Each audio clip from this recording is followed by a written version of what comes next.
On enchaîne très rapidement, on a un petit peu de retard, avec une révélation.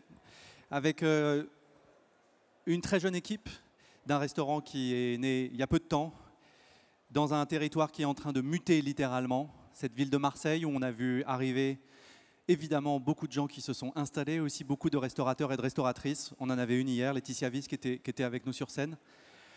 Je vais vous demander un petit coup de main. Je voudrais qu'on les applaudisse particulièrement fort pour mettre un peu de smooth, pour aider Sarah Chounier-Strudel. Venez du restaurant Regain à Marseille. Salut Sarah, salut Lorraine, salut Lucien. Eh ouais. Sarah, comment ça va? Ça va. Ça va. On respire, ça va. On respire. Sarah, on est très heureux de t'avoir sur cette grande scène pour ce restaurant Regain à Marseille. Est-ce que tu peux nous présenter rapidement tes deux camarades qui sont là sur scène aujourd'hui avec toi? Bien sûr, alors juste là, donc c'est Lucien Salomon qui est mon associé. On a ouvert le restaurant Regain ensemble. Et à côté, Lorraine, mon bras droit, mon bras gauche, je ne sais pas tout, qui est avec nous depuis le début, depuis l'ouverture. Et bienvenue à vous deux. Et vraiment, on est très heureux de vous avoir tous les trois sur scène. Sarah, essaye de nous décrire Regain. Je sais qu'il y a quelques images qui vont circuler. Explique-nous en fait cette volonté, cette idée d'ouvrir un restaurant à Marseille. Toi, la Parisienne. Oui, alors déjà, bon, pourquoi Marseille? Parce que je vais répondre tout de suite à la question, Vas-y. ce sera réglé. Pourquoi Marseille? Parce que Marseille, c'est un peu ma ville de cœur. C'est une ville que j'ai visitée pour la première fois il y a 15 ans et où j'ai tout de suite su que j'allais habiter là-bas. Donc, c'était un peu une évidence. Quand j'ai commencé à vouloir ouvrir un restaurant, j'ai cherché directement à Marseille. À Marseille. Parce qu'il y a la mer, parce qu'il y a le ciel est bleu, il y a un super terroir. Et Lucien a adoré cette ville autant que moi, donc on n'a pas hésité. Parce que Lucien, on s'est déjà probablement croisé plutôt à Paris. Hein. C'est ça, ouais. Dans un bar, dans un restaurant. J'étais caviste avant. Et Sarah m'a choisi aussi parce que j'avais ce profil un petit peu atypique. Je venais pas du monde de la restauration. Et on se connaît depuis qu'on a 3-4 ans. Ma petite sœur était à l'école avec Sarah. Okay. Et nos mamans sont très copines, donc c'est un peu la famille. Et voilà, moi je venais un peu d'un autre monde. J'étais prof avant. T'as gardé la veste d'ailleurs. Oui. On a fait exprès. Très bien. Regain, c'est un mot évidemment qui a beaucoup de sens. On le voit écrit en très gros derrière toi. Qu'est-ce que tu as voulu raconter avec ce choix d'un nom de restaurant qui porte Regain, ça a eu beaucoup de sens pour nous. Dès qu'on a trouvé le mot, on n'a même plus hésité. C'était vraiment une évidence.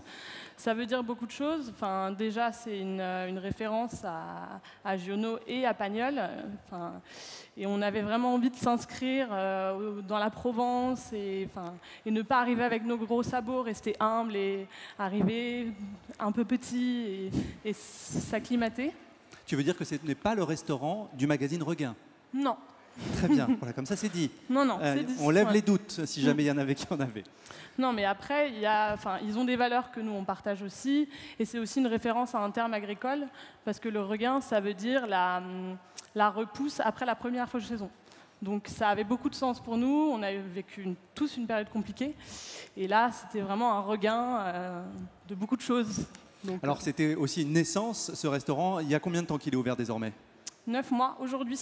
Aujourd'hui, donc là, vraiment, les premiers clients, c'était le 11 décembre. Qu'est-ce qui a changé dans ces 9 mois? J'imagine qu'il y avait une envie, des ambitions au départ, et puis il y a la vraie vie, et puis il y a aussi les choses qui font que ça évolue. Où est-ce qu'on en est aujourd'hui pour Regain? Est-ce qu'on peut passer quelques slides pour avoir une idée effectivement du lieu? Alors, où est-ce qu'on en est? C'est incroyable, en fait. On est vraiment super heureux. Ça a été une ouverture. On a été très bien accueillis par les Marseillais. Et aujourd'hui, moi c'est peut-être le plus important pour moi. On a commencé, et au repas du personnel, on était 4. Les soirs d'été, on est 8 autour de la table. Et voilà. On les voit d'ailleurs. Là, sur la photo, vous avez tout le monde de gauche à droite. Il y a Saïd, Timothée, Lucien et Sarah, Lorraine. On a 2 Lorraine. Et Maud, notre apprenti. Ils sont quasiment tous là, normalement. Ils sont là ou pas, l'équipe Oui, de ils sont regard? là, moi, je les ai Bah, il vus. faut se faire entendre. Bah voilà. Hein, donner des ondes positives sur la scène. Et alors, parce qu'on parle d'un restaurant, on parle d'un esprit, on parle de vin, mais on va parler de cuisine aussi. Sarah, explique-nous aussi un peu, toi, le parcours qui fait qu'aujourd'hui, tu as eu envie déjà d'ouvrir ton restaurant, votre restaurant, de porter finalement une forme d'ambition culinaire autour de valeurs qui sont assez simples. C'est une forme de spontanéité, d'une cuisine d'instinct. Ouais. Mais il y a quand même aussi des bases dans des grandes maisons. Donne-nous quelques mots de ce Oui. parcours.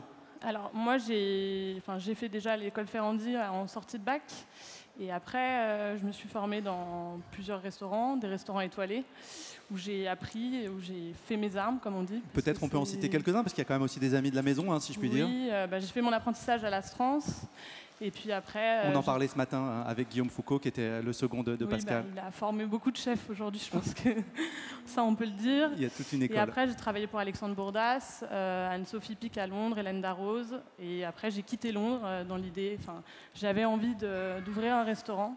Moi j'avoue, depuis que j'ai commencé la cuisine, c'est ce qui m'obsédait. J'avais envie d'avoir un lieu à moi, d'avoir un lieu où je sois un peu plus libre, mais surtout un lieu où je puisse gérer mon personnel selon des valeurs, d'un engagement.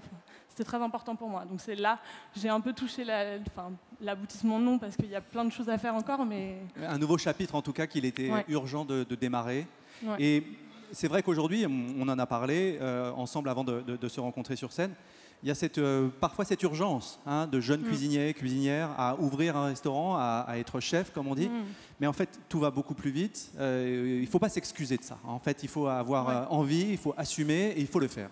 Oui, et puis il faut apprendre aussi, être prêt à se dire peut-être que je vais faire des erreurs et c'est pas grave. On va les corriger, c'est comme en cuisine, il faut réfléchir, voir ce qui va pas, sentir, goûter. Donc c'est pareil en étant restaurateur, c'est pareil. Il y a des choses où on tâtonnait, on ne savait pas, du monde, pas de monde. Voilà, on apprend, on continue à apprendre. Sarah, on va aussi faire, pas simplement dire. Qu'est-ce que tu avais envie de montrer et d'amener sur cette scène pour faire comprendre ce restaurant Regain? Alors, aujourd'hui, on va vous faire 2 recettes. On va vous faire une entrée et un dessert. Très bien. C'est des recettes qu'on retrouve depuis un peu l'ouverture du restaurant. Alors, bien évidemment, elles ont évolué avec les saisons, elles ont évolué en technique, en produits. Mais c'est une entrée, donc l'entrée, ça va être la pomme dauphine. C'est une entrée que je faisais déjà avant. Et donc c'est tout simple, hein, c'est un appareil à pomme dauphine qu'aujourd'hui nous on a un peu retravaillé. Et vas-y Lorraine, continue. Ouais, voilà. En fait c'est un appareil qu'on fait depuis l'ouverture du restaurant. C'est une entrée qui marche très bien et en fait on a une carte qui change extrêmement souvent. Mais la pomme dauphine c'est quelque chose que vous allez retrouver quasiment tous les jours au Regain et qui va juste changer d'accompagnement au fil des saisons et au fil de nos envies aussi parce qu'on ne tient pas en place. Et aujourd'hui, on est le 11 septembre 2022, du coup, ça serait une pomme dauphine à quoi, si je puis me permettre? C'est une pomme dauphine où on a eu envie de mettre en avant des ingrédients de la Provence. Et du coup, on va y retrouver de la tomate et on a retravaillé l'appareil à dauphine pour y intégrer du maïs sous forme d'eau, de polenta, de farine. Bah, peut-être on va le voir, ça. Oui. Hein? Alors, donc l'idée, c'est que l'appareil à dauphine, nous, c'est quelque chose on va faire l'appareil et c'est pas comme à la maison avec la poche au-dessus de la friteuse et les ciseaux. On a essayé de se décarcasser un peu pour rendre ça joli et puis aussi plus fonctionnel dans l'organisation du service. Donc là, c'est... Ouais. C'est une poche avec un appareil, tout ce qu'il y a de plus basique, entre guillemets. Donc on fait la pomme dauphine, c'est de la pâte à choux et de la pulpe de pommes de terre qu'on va venir assembler et ça va venir former une petite friture à la fois croustillante à l'extérieur et moelleuse à l'intérieur. Donc là, le twist qu'on a amené, c'est le maïs. Du coup, notre pâte à choux, elle contient beaucoup de maïs. Combien? C'est à peu près quoi comme proportion? Alors, à la place de l'eau, on met de l'eau de maïs à 100%. Et après, donc ça veut dire une extraction d'un épi de maïs? Ouais, un jus de maïs. Un jus de maïs, tout simplement, ouais. Un jus de maïs. Et après, au niveau des ingrédients secs, on utilise de la farine de maïs bio. Et on utilise aussi un petit peu de polenta. Okay. Et une poudre de maïs qu'on fait avec en fait, le reliquat de notre extraction de jus qu'on met à dessécher et qu'on mixe. Ok. Et Sarah, il y avait peut-être la tentation de l'appeler autrement que pomme dauphine, puisque finalement, on en est assez loin, si je puis me permettre. Alors, pas tant que ça reste cette technique en fait. Enfin, juste une technique qu'on s'est appropriée et on a modifié un peu les ingrédients. Mais c'est la même technique, c'est-à-dire qu'il y a une partie de panade, donc le début de la pâte à choux, et une pulpe, pulpe de maïs, pulpe de pomme de terre. Donc ça reste une pomme dauphine. Très bien. Eh ben, on a hâte de voir à quoi elle va ressembler cette pomme dauphine. Donc là, c'est Lorraine qui va faire le pochage. Je ne sais Lorraine. pas combien de pommes dauphines elle a poché depuis l'ouverture du restaurant. Donc l'idée, c'est d'avoir un pochage qui ressemble à une petite dentelle. Donc c'est un geste qui est aléatoire et en même temps. Je te coupe, mais pour moi, la pomme dauphine, ça sort d'une boîte Findus, c'est tout dur et c'est sphérique. Ouais. Je me suis trompé. Je pense que tu t'es trompé. En tout cas, la nôtre, c'est pas du tout ça. Ok. Donc l'idée, ce qui est marrant au restaurant, c'est que souvent les clients commandent des pommes dauphines et en salle, Lorraine ou Lucien leur répondent vous voulez la pomme dauphine? Mais là, je vais en avoir qu'une seule pour 9 €. Parce que bon, il n'y a pas que ça. Et donc l'idée vraiment, c'est qu'on voulait qu'il y ait cet élément central et qu'en dessous, qu'il y ait des petites surprises. Donc on va vous dresser le bol, vous allez voir. En dessous, on a fait une petite vierge avec du maïs, de la tomate, des oignons, du piment, parce qu'on n'en a pas parlé, mais c'est très important pour nous, le piment. Ça fait plaisir. Avec la pomme dauphine, il faut une sauce. C'est peut-être ça ce qui fait le plat aussi. Et donc, on a fait une sauce qu'on a mis en siphon, qui nous permet de le stabiliser pour le service, etc. On ne va pas tout dire avant de le faire. On va le faire. Je fais une bande-annonce, là. Mais le teaser, il faut laisser quand même quelques surprises. D'accord, on laisse des surprises. Donc ça va partir au four? Non, alors ça part en cellule de refroidissement en pour cellule être de congelé. Ok. Ah bah, j'étais pas loin quand même. T'étais pas loin. Donc on va le congeler et après on va l'emporte-piécer avec un petit cercle comme ceci. Très bien. Et du coup, magie du direct, Mouna va aller nous chercher les pommes dauphines. Est-ce qu'on peut nous apporter les pommes dauphines, s'il vous plaît? Donc ça, l'idée, c'est effectivement, on va devoir attendre une vingtaine de minutes pour que l'appareil soit froid, ce qui va nous permettre de faire un cercle bien net, étant donné que c'est la seule chose qu'on voit en fait dans cette assiette. Et après, donc, on va le frire. Merci. Donc là, on arrive après 20 minutes de cellule de refroidissement. Voilà. Donc là, on est encore sur l'appareil cru. Donc là, on est plutôt sur le bol de curly, désormais. Tout de T'aimes suite. bien l'apéro, toi. Non, je sais pas, là, ça me parle. Donc là, l'idée, c'est que derrière, on va donc frire cette pomme dauphine. Ça va être un... On peut pas la faire frire ici? Apparemment, il fallait la mettre derrière. Ok. Dommage. Parce qu'il y a quelque chose qui va partir en cuisson ici. Merci. Là, on va réchauffer la vierge. Ok. Pour que, tout soit Il y a la GoPro, je pense, normalement, qui va... Ok, on attend que de toute façon l'huile monte en température et en régie, on me dit qu'ils vont avoir le plan. Moi, j'aimerais qu'on parle aussi, parce qu'on parle de cuisine, mais ce qui est très important, c'est de parler de Lucien et de tout le travail qu'il fait en salle. Mais parlons de Lucien. Pardon, je te prends un peu... Désolée, c'était pas prévu. Alors, non, je voudrais d'abord qu'est-ce que toi tu veux dire de Lucien, avant que Lucien parle de lui? Alors, oula, vous êtes prêts? Ça va durer longtemps. Non, qu'est-ce que je veux dire de Lucien? Bon, Lucien, c'est, quand je lui ai proposé d'ouvrir ce restaurant avec moi, c'était pas forcément une évidence parce que c'est vrai que lui, il était dans une cave, il était peut-être pas. Il a fallu déjà le sortir de sa cave. Déjà, j'ai dû le sortir de sa cave, sortir de Paris, aller à Marseille. Et puis, je savais qu'il allait apprendre sur le tas et comprendre la logique d'un restaurant. Mais c'est vrai qu'au début, on s'est dit, OK, ça ne va pas être évident, il va falloir gérer le service. Et qu'est-ce qui, Sarah, si je puis me permettre, t'a donné, toi, la foi, la confiance de lui faire confiance à lui dans une ouverture dont on sait aussi que c'est quand même à la fois émotionnellement très fort, et puis il y a des enjeux, il ne faut pas se planter. Allez, on va lui faire une petite déclaration. Qu'est-ce qui a fait que Lucien était the one? Déjà pour le vin, je pense que c'est sa sensibilité, qui est pour le vin et pour plein d'autres choses d'ailleurs, sa manière de goûter le vin, de réfléchir, et puis aussi, je pense, déjà une confiance absolue, parce que c'est vrai que c'est pas facile pour nous, mais on est un peu comme la même famille, on est comme des cousins, donc ça c'est... Ça a beaucoup compté aussi, j'imagine. Ça a beaucoup compté. Il fallait s'appuyer sur des gens avec qui on pouvait... Exactement, faire confiance, c'est pas évident. Et puis, voilà, sa façon de gérer aussi les équipes. Lucien, franchement, ça fait plaisir à entendre, non? C'est comme du miel dans les oreilles, tout ça. Oui, mais Sarah, moi, quand elle est venue me voir, c'est vrai que ça m'a paru une évidence de travailler avec elle, mais c'était une lourde responsabilité. Alors, je peux aussi dire que sans Lorraine Chazal qui travaille avec nous en salle, j'aurais pas pu faire parce que elle avait travaillé dans un grand restaurant qui gère plusieurs centaines de couverts par jour. Moi, j'avais travaillé dans un bar à vin où le service était un peu désorganisé et où c'était très joyeux, mais voilà, où j'avais besoin d'une rigueur de service. Et ça s'est venu très vite. Et je crois qu'aujourd'hui, on est passé de 25 couverts, 30 couverts l'hiver à 60 cet été. On a fait une grosse saison. Là, on sort un peu rincé, mais on est extrêmement heureux et hyper fiers. Est-ce que vous pouvez aussi décrire ce qui se passe à Marseille? Marseille, c'est une ville qu'on connaît bien. Alexandre Mazia, par exemple, était un habitué depuis bien longtemps. J'ai eu la chance de l'avoir sur la grande scène plusieurs fois. Hein. C'était quand même une terre, d'un point de vue de la proposition que vous faites en termes de restauration, qui était relativement limitée. Il y avait évidemment beaucoup de restaurants, mais il n'y avait pas nécessairement finalement une offre gigantesque. Ça a compté aussi dans l'idée de s'installer là-bas, c'est-à-dire il y avait peut-être un public à aller rencontrer, une opportunité aussi que ça marche. Et pendant très longtemps, il y a plein de gens qui nous ont dit à Marseille, on mange de la pizza et du couscous, et pour aller dans des grands restaurants, il faut dépenser beaucoup d'argent. Nous, quand on est arrivé, il y avait deux adresses qui s'appelaient l'IMAT et les Eaux de Mars, qui nous ressemblent. À chaque fois qu'on y allait, on se disait on aimerait bien que notre restaurant leur ressemble un petit peu. Okay. Et c'est des restaurants où le service est simple, mais tout ce qu'on trouve dans les assiettes est hyper frais, hyper savoureux. Et c'est des gens qui font de la cuisine, de la vraie cuisine. Et Sarah, qu'est-ce que tu voulais dire quand tu disais que les Marseillais t'ont bien accueilli? Il y avait une inquiétude à ce sujet? Oui, il y avait deux choses. Il y avait l'univers de la restauration et la clientèle. Et l'accueil a été bon dans les deux cas. C'est-à-dire que, déjà, pour commencer, au niveau des cuisiniers, des restaurateurs, je pense qu'aujourd'hui, on a une entente. On n'a pas de concurrence, en fait.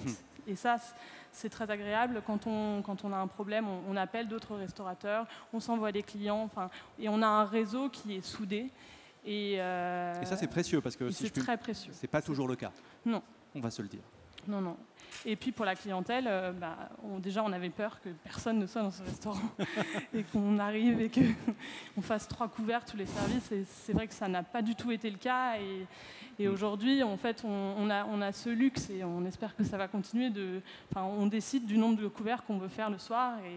Et si on n'a pas les produits, si on n'a pas les moyens humains aussi d'équipe, c'est nous qui décidons combien de couverts on fait et combien on accepte de clients. Est-ce qu'on peut jeter un œil à cette pomme dauphine du coup? Il faut combien de temps encore de cuisson? Je pense qu'on est à 2-3 minutes de la fin. Est-ce qu'on peut essayer de la... Non, on va terminer quand même la cuisson là-bas et la faire rapidement monter sur le plan de travail pour qu'on puisse la voir Oui, on va la montrer bien évidemment. Après, tous les éléments... Vas-y, décris-nous ça un petit peu. Donc tous les éléments sont là. Donc moi je voulais parler de la sauce, maintenant je pense que c'est le bon moment. Eh bien allons-y. La sauce, c'est une sauce qu'on a fait avec des azuki fermentés. Alors ça c'est la base, Après, il y a plein d'éléments dedans, mais la base, donc c'est cette pâte-là. Il faut savoir que Lorraine et moi, on est des grandes fans de cuisine asiatique. Alors, tu as passé un petit peu de temps, toi d'ailleurs, du côté de Singapour, si je me souviens bien. Moi, j'habitais à Singapour à la fin de Ferrandi. Qui a l'avantage d'être dans une espèce de hub qui permet de beaucoup graviter et d'aller en Thaïlande, au Vietnam. Exactement, donc j'ai pu goûter plein de choses formidables. Et il y a quelque chose qu'on adore, qui est la pâte de haricots fermentée. C'est ça. Donc c'est ça. Sauf que là, on l'a fait nous-mêmes parce qu'il faut savoir que celle qu'on trouve dans le commerce, elle est souvent saturée en goût, trop sucrée, trop salée, pas du tout équilibrée. Aussi pleine d'additifs. Voilà, c'est vrai que c'est difficile de trouver finalement des condiments ou des préparations de cuisine asiatique, souvent qui sont, disons pas bourrées d'additifs ou de conservateurs et de sel surtout. Il y a beaucoup de sel. Donc c'est aussi l'idée de le réaliser soi-même. Donc c'était ça l'idée. Donc on a pris des petits haricots japonais, des azuki qu'on a cuits, puis passés au sel, mis en fermentation. Et après, une fois qu'ils étaient fermentés, on a fait une pâte donc à base de piment, poivre de Sichuan, ail, gingembre, donc ça envoie tomate. Comme ça. Ah ça envoie. Tu veux goûter? Ouais, je veux bien goûter. Attends, je peux prendre ça? Vas-y, doucement, ça réveille. Ok. Parle-nous un peu du piment, parce que justement, il se passe quand même quelque chose aussi autour de ce produit. Alors, il se passe quelque chose. Moi j'adore le piment, Lorraine aussi, Lucien aussi. Notre repas du personnel, on a 3 pâtes de piment au centre de la table. Et on est tous fans de piment. Après, L'important aussi, c'est quand on veut mettre du piment et des épices, c'est qu'il faut savoir les doser, les équilibrer. Bon, à Marseille, alors je trouve pas ça d'une force et d'une ardence. Il y a beaucoup d'acidité, il y a quelque chose de très frais. C'est très agréable. Et un peu fromage, on sent un peu il y a la fermentation effectivement qui a transformé. Je la laisse sur 8. Ça aussi à Marseille, c'est peut-être plus simple. Il y a quand même une culture aussi du piment qui fait que cette culture méditerranéenne aussi fait qu'on se rapproche parfois un peu de cette texture ou de ce goût qui permet peut-être plus simplement qu'ailleurs de sortir ce genre de préparation. C'est vrai. En tout cas, on essaye au restaurant d'arriver à doser. Enfin, l'idée, c'est pas d'arracher le palais à nos clients. C'est pas le cas du tout là. Hein. C'est qu'il se passe quelque chose, que ça remue un peu et que ça, surtout souvent, des gens sont surpris. Alors, justement, là, ça y est, on a nos petits coussins de pommes dauphines. Qui sont frits. Salés en sortie de friteuse. Okay. Et après, on les recouvre avec une petite poudre de maïs. Pour booster encore. La poudre de maïs, ça va être un maïs qui va être cuit, déshydraté. C'est ça. Exactement ça. C'est le résultat en fait de ce qu'on utilise pour le jus, donc le jus de maïs qui sert à faire l'appareil à dauphine et la sauce. Ok, très bien. Parce qu'il y a une chose qu'on fait beaucoup en cuisine, c'est qu'on essaye d'exploiter le produit à 100%. Et vraiment de réfléchir à des manières d'utiliser tous nos reliquats de recettes pour créer des choses. On a vu Romain Médère, par exemple, hier soir, qui, lui, travaillait avec ses grosses mémères, là, à savoir les grosses courgettes de fin d'été. Et il allait jusqu'à travailler la tige de la courgette, évidemment le pépin, la chair, la peau. C'était assez étonnant. Donc il y a évidemment cette volonté très partagée aujourd'hui de valoriser un produit jusqu'au bout. Ouais. Après, c'est vrai que c'est un engagement. Moi, aujourd'hui, je trouve que dans une carrière de cuisinier, c'est une démarche normale. Enfin, il faut qu'on réfléchisse tous de cette manière et qu'on attaque, qu'on opère ce changement qui est. Je pense qu'il y a on y contribue modestement, mais on y contribue. Et je pense qu'il y a aujourd'hui des valeurs qui sont effectivement communément admises. Certaines idées de la saisonnalité, une certaine idée effectivement du produit local et évidemment de la valorisation des produits dans leur entièreté. Donc là, on a une petite salsa avec justement le maïs aussi qu'on retrouve. Là, c'est la petite vierge où on va de nouveau retrouver le maïs, des oignons cuits, des queues de coriandre qui vont apporter beaucoup d'arômes, un peu de tomates séchées faites maison, de la tomate fraîche aussi. Il y a tous les éléments juste là, tomates séchées, oignons, ail, gingembre, tiges de coriandre, piment. Et ce petit condiment qui est aussi très cher à notre cœur et qu'on utilise un peu partout, c'est notre chili oil maison. Votre quoi? Chili oil. Chili oil pimenté maison. Très bien. Donc pareil, toujours dans cet amour des condiments asiatiques qu'on a envie de retravailler à notre sauce. Ça, c'est quelque chose qu'on fait en grande quantité et qui nous sert très souvent. Ça, il y a un petit goût de revenez-y, comme on dit. Donc là, on a notre petite base de vierge qui va nous servir de socle pour la pomme dauphine parce que le jeu, c'est que la pomme dauphine ne soit pas trempée par la sauce. Évidemment. Voilà. Parce que la pomme dauphine mouillée, c'est pas ouf. C'est pas ouf. Donc l'idée, c'est de mettre un peu de sauce au fond du bol. Donc attends, moi j'ai un trou là. Cette sauce qui est en siphon, c'est cette base-là. C'est cette base-là qui va juste être mixée avec du jus de maïs et puis on ne va pas bien donner tous nos secrets, mais on est dans la transparence, tu sais maintenant. C'est donc on peut donner tous les secrets. Mais c'est très simple, du jus de maïs et ça. Et ben voilà. Et un peu d'ail gingembre et un peu d'échalote et un peu de. Et après, il y a la main du cuisinier et de la cuisinière, bien sûr. Et voilà, du coup, on met notre petite sauce, on pose la pomme dauphine sur l'ensemble et on va finir avec un petit curd à base de tomates. Donc lorsqu'on a réalisé nos tomates séchées, on a fait des pétales avec la chair extérieure des tomates et on a fait un jus avec tous les intérieurs de tomates qu'on a monté un peu comme un lemon curd, sur le principe d'un lemon curd pour la pâtisserie, mais qu'on a retwisté pour du salé. Intéressant. Et donc qui nous sert de petits condiments pour finaliser la recette. Sarah, tu m'en veux pas si je casse une de tes pommes dauphines juste pour la goûter, celle-là? Pardon? Je peux Non, la bien casser? sûr. C'est fait pour. Tu peux aller en chercher d'autres, on va les mettre à frire. Merci. Quoi? Il reste combien de temps? Ok. Alors... Il reste tout le temps qu'il faut. Il reste 9 minutes. Tout à fait. Ça va. Bon, si je puis me permettre, on est vraiment dans une recette presque régressive, c'est-à-dire qu'il y a le plaisir de cette friture. Enfin, je veux dire, on adore tous ça, il n'y a pas de doute. Par contre, on comprend effectivement, moi j'ai eu toutes les étapes, tous les éléments, il y a beaucoup de fraîcheur, Oui. il y a du goût évidemment, et puis il y a un petit côté piquant qui fait que voilà. Ça... Oui, l'idée c'est de ne pas avoir une entrée qui nous plombe dès le début. C'est quand même quelque chose qui reste assez léger. Puis nous, on pousse nos clients à partager leurs entrées, que chacun picore. Enfin, c'est vraiment l'esprit du regain aussi. Très bien, on aime bien cet esprit. Nous, on adore. Sarah, peut-être on poursuit du coup avec la deuxième préparation. Ça, je vais les prendre. Ça, c'est la pomme de Fine. On va les mettre là parce qu'on va bien les voir comme ça. Alors, juste 9 €, c'est pour un. Hein. Pardon ? Pour les 9 €, il n'y en a qu'un. Hein. Oui. Okay. Non, mais je précise déjà. Parce qu'après, oui, sur le Sun d'Omnivore, on en avait deux, non, et tout. Bon. Mon couteau, là-bas. Et Lucien, en 2 mots, qu'est-ce qu'on boit à Regain alors? Parce que c'est aussi un sujet, hein, le vin, et à Marseille, il y a évidemment énormément un terroir très intéressant autour. On se concentre là-dessus ou on se laisse aller un peu plus loin? Alors, on se laisse aller assez loin. Moi, j'aime bien dérouter les gens, j'aime bien leur faire goûter des choses qu'ils n'ont pas l'habitude de goûter. Même si on a des vins du Luberon, on a des vins de la vallée du Rhône. Je me rapproche de toi, mais c'est surtout je me rapproche de ça. Hein. Vas-y, je t'écoute. Oui, mais là, très récemment, j'ai rencontré quelqu'un qui importe des vins hongrois, des vins tchèques, des vins d'un peu partout dans l'Europe de l'Est. Et on a trouvé des choses très intéressantes, notamment des vins qui sont très appropriés à la saison d'été. Des rouges très légers, des infusions de cépages qui marquent pas trop, qui sont pas trop tanniques. Et avec la pomme de Fine, par exemple, moi j'imaginerais. Alors évidemment, un vin oxydatif du Jura, ce serait la perfection. C'est des bouteilles qui deviennent un petit peu chères, mais on a eu la chance d'en avoir un petit peu au restaurant pour l'ouverture. Très bien. Avec le domaine Buron-Fosse et le domaine Labbé.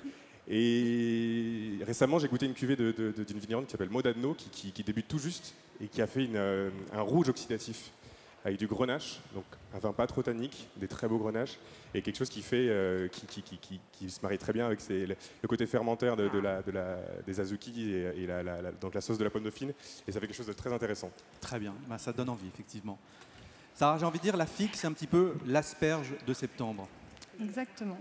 Puisqu'on les voit fleurir, voilà, il y a une espèce d'engouement évidemment pour ce produit de la fin d'été. Oui. Il y a une attente, il y a une impatience même à avoir ces produits, à les travailler. Oui, et puis la figue, pour moi, a une histoire très particulière avec Marseille, parce que quand tu te balades dans les rues de Marseille, tu sens les feuilles de figuier. Bien sûr. Et c'est vrai que même quand tu vas à la plage, à Malmousque, il y a un énorme figuier. Voilà. Donc la figue, c'est aussi un peu Marseille pour moi. C'est un peu Marseille, tout à fait. C'est la Méditerranée au sens large. Oui. Et effectivement, il y a cette odeur presque un peu coco de la feuille qu'on va retrouver. Exactement. On a commencé avec Adrien Cachot la première démo. Certains étaient là. Il faisait son riz de veau dans une feuille de figuier. C'était magnifique aussi. Donc là, on va travailler plutôt sur le fruit. Hein. Alors là, on travaille sur le fruit et on fait un dessert. Donc ça, c'est très important pour nous et il faut en parler. Parce que je pense que Lorraine comme moi, ce qui est rare pour des cuisinières, on adore la pâtisserie. Ok. C'est bien de le dire, c'est pas toujours le cas. Hein. Ah bah non, mais justement, il faut en parler. Donc le matin, on est un peu là en mode bon, je prends la pâtisserie. Hein. C'est un peu le truc qui va l'avoir aujourd'hui, quoi. Donc on adore la pâtisserie et on se disait vraiment avec l'ouverture qu'on avait envie d'avoir des desserts travaillés. Des desserts, pas forcément de pâtissiers parce qu'on n'est pas des chefs pâtissières, mais on avait envie d'avoir des techniques, des choses souvent qu'on ne retrouve pas en dessert de restaurant. Donc là, la technique, c'est un parfait glacé. Et donc, je vais rappeler un peu la technique du parfait glacé. L'idée, c'est que la base, c'est une anglaise. Là, aujourd'hui, l'anglaise, c'est une anglaise qu'on a fait infuser au riz de Camargue. Donc, riz de Camargue qu'on a fait torréfier. On l'a fait infuser à froid pendant 24 heures parce qu'on veut éviter que le riz fasse un empoint d'amidon dans notre anglaise et que ça transforme toute notre base de recettes. Donc on a fait infuser ça. Donc là, on va avoir le parfait qui est la base, hein, qui sort du congélateur, en tout cas du froid. Ouais. Exactement. Okay. Donc là, c'est le parfait. Donc cette anglaise, on incorpore à l'anglaise une meringue. Pour rendre ça plus léger et pour que c'est un côté un petit peu mousseux à la dégustation. Okay. Il faut savoir que une meringue à l'italienne, je comprends pas le geste du coup, c'est ça? Ouais. Ok, donc ça veut dire meringue avec un sucre cuit. Ok, donc avant de le mettre au froid. Ok. Et nous, on a un peu une frustration parce qu'on adore toutes les deux les glaces, sauf qu'on n'a pas vraiment l'équipement et la place dans la cuisine au Regain. Donc on s'est dit, bon, alors il faut qu'on fasse des glaces, mais comment est-ce qu'on va pouvoir avoir un dessert glacé stable qu'on peut envoyer pendant un service où aujourd'hui on fait quand même 60 couverts, donc c'est une sacrée organisation. Donc on a trouvé cette technique du parfait glacé, et puis depuis on fait des parfaits glacés à tout, à la pistache, au maïs, au piment, enfin voilà. Donc c'est ça l'idée. La texture doit être un petit peu chewy peut-être. Un peu mousseux, ça fait mousseuse. vraiment mousseux et glacé. C'est le but. C'est le but. Donc l'idée, après, on ne va pas envoyer qu'un seul parfait glacé. Là, avec aujourd'hui, on a fait un confit à la figue. Donc toutes les figues qu'on récupère, qui sont un peu moins jolies, on les cuit avec du sucre. Avec, il y a une crème qui est la même base d'infusion de riz. L'idée, c'est vraiment qu'on voulait retrouver le goût du riz. J'avoue qu'on a fait pas mal d'essais. On a eu du mal à obtenir quand même cette saveur qui est très légère. C'est ça, c'est très douceâtre. Et en fait, dès que quelque chose est congelé, il faut vraiment pousser un peu le goût. Parce que sinon, Lorraine, elle dit il faut que ce soit vulgaire. Donc, voilà. Donc on a fait une infusion de riz vulgaire. En fait, il faut que ce soit hyper fort en goût, parce qu'on va y ajouter une base de meringue, donc qui va rajouter une masse, mais qui n'a pas d'arôme particulier. Donc ça va diluer encore le goût. Donc ça va diluer le goût. Et une fois qu'on a cette infusion vulgaire et notre meringue, le jeu c'est comment on équilibre pour retrouver le goût du riz. Et là, la petite astuce, c'est que nous, on met un petit coup de sel, qui est quand même un élément qu'on va retrouver dans un exhausteur aussi, qui va naturellement... Et un petit peu de vinaigre de riz. Ok. Ce qui permet de faire ressortir tout le travail. La petite vulgarité du parfait. Voilà. Exactement. Et donc sur le parfait, donc il y a cette crème donc à base d'infusion de riz, et encore une fois le fil conducteur, on voulait qu'on retrouve un petit peu de piment. Donc là c'est un piment fumé qui s'appelle le piment chipotle. Bien sûr. Nous on fait ça souvent, le piment en dessert.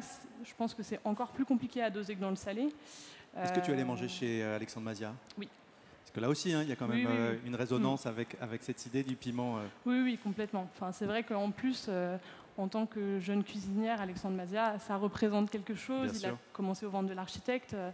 Il a une évolution de dingue. Bien sûr. Et c'est inspirant. Et peut-être un jour, on verra ce qu'on fera. Peut-être on va terminer le dressage et on va conclure cette présentation. Sarah, quelle est ta définition de ton restaurant aujourd'hui? Comment tu veux l'appeler? Alors, comment je veux l'appeler? C'est vrai que c'est une question qu'on s'est posée souvent avec Lucien quand on voulait pitcher notre restaurant. Qu'est-ce qu'on va dire?